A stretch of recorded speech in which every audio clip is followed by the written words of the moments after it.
कि आप ढांचे पे चढ़ने वाली पहली महिला थी। ढांचा तोड़ना एक कानून की प्रक्रिया के खिलाफ था। आपने कानून तोड़ा था या नहीं तोड़ा था उस दिन? आप गई थी जेल में। शंकराचार्य जी ने कहा है, पहले ये बताइए आप शंकराचार्य जी को मानती हैं या नहीं मानती? क्योंकि आप साध्वी हैं इसलिए आपसे सवाल पूछना बनता है कि जब कोई प्राण प्रतिष्ठा का कार्यक्रम किया जाता है तो वो पति पत्नी उसमें रहते हैं, मोदी जी अकेले हैं। आज हमारे साथ साध्वी प्राची जी हैं। आज साध्वी प्राची जी से जानेंगे कि 1992 का वो दौर कैसा था जब ये आंदोलन में थी। शंकराचार्य के मुद्दे पर भी सवाल करेंगे और प्रधानमंत्री के यहाँ अकेले आने पर भी सवाल करेंगे। इन तमाम 3 सवालों के साथ साध्वी प्राची जी के साथ हैं। पहले तो प्राची जी आपका बहुत स्वागत है और पहले ये बताइए कि आप 92 से अब तक कैसे देखती हैं अयोध्या को, आंदोलन के दौर से और अब तक? देखिए 92 का जो दौर था वो बड़ा अजीब था। सरकार समाजवादी पार्टी की थी, नहीं सॉरी कल्याण सिंह जी की थी। उससे पहले 90 का जो दौर था वो बड़ा खतरनाक वाला दौर था। मुलायम सिंह यादव सत्ता में थे उस समय। उन्होंने कहा था कि अयोध्या के अंदर कोई कार सेवा नहीं करेगा और संतों ने घोषणा की थी कार सेवा होगी, दुनिया की कोई ताकत नहीं रोक पाएगी। मुलायम सिंह ने कहा कि यहाँ पर परिंदा भी पैर नहीं मारेगा। कार सेवा को ने कहा कि हम आएंगे, राम लला पे आएंगे, हम कार सेवा करेंगे। आए कार सेवक आए, लाखों कार सेवक आए। उसमें 2 भाई राम कोठारी, शरद कोठारी, उनको घर से घसीट करके, क्योंकि उन्होंने झंडा फहराया था। आपने अभी ऑफ कैमरा हमसे बताया कि आप ढांचे पे चढ़ने वाली पहली महिला थी 92 में। जब 6 दिसंबर 92 में हम कार सेवा में आए थे अयोध्या और मंच से घोषणा हुई थी एक धक्का और दो, बाबरी ढांचा तोड़ दो। उस समय जन सैलाब, पूरे कार सेवकपुरम के कार सेवक उसमें चढ़े, बैरियर तोड़ डाले और सीधे ढांचे के पर कूच किया। उसमें हम भी थे, कोई महिला नहीं थी। उस समय का 5 जने उठाइए।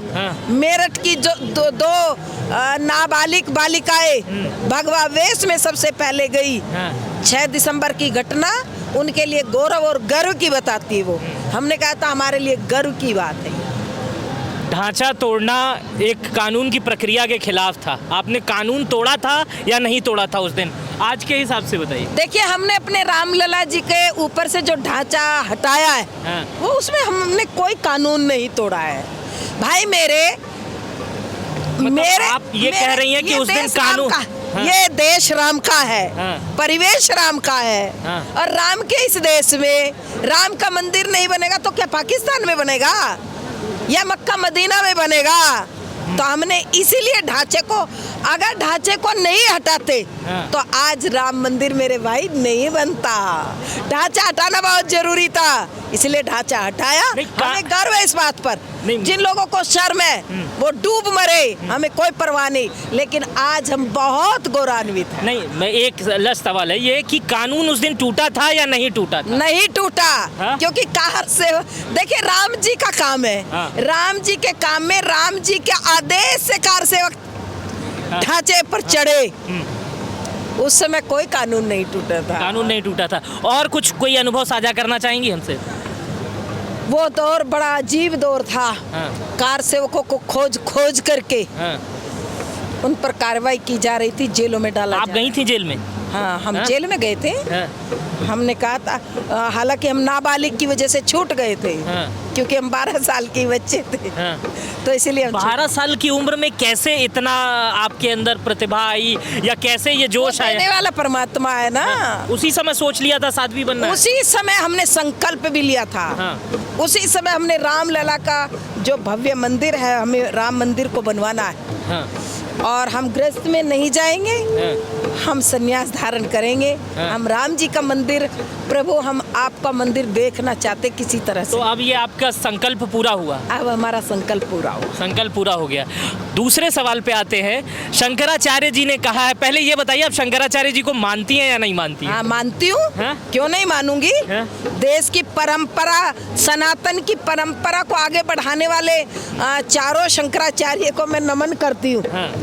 हाँ। मानती हूँ मैं। तो शंकराचार्य जी नहीं आ रहे हैं। शंकराचार्य जी ने कहा है कि अधूरा मंदिर है, बीजेपी राजनीति के लिए ऐसा कर रही है।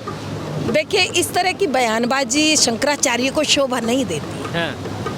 वैसे तो उनको राम मंदिर के इस उद्घाटन पर आना चाहिए, उनको निमंत्रण सम्मान के साथ गया है। और 3-3 शंकराचार्य आ रहे भाई मेरे, काहे चिंता कर रहे हो?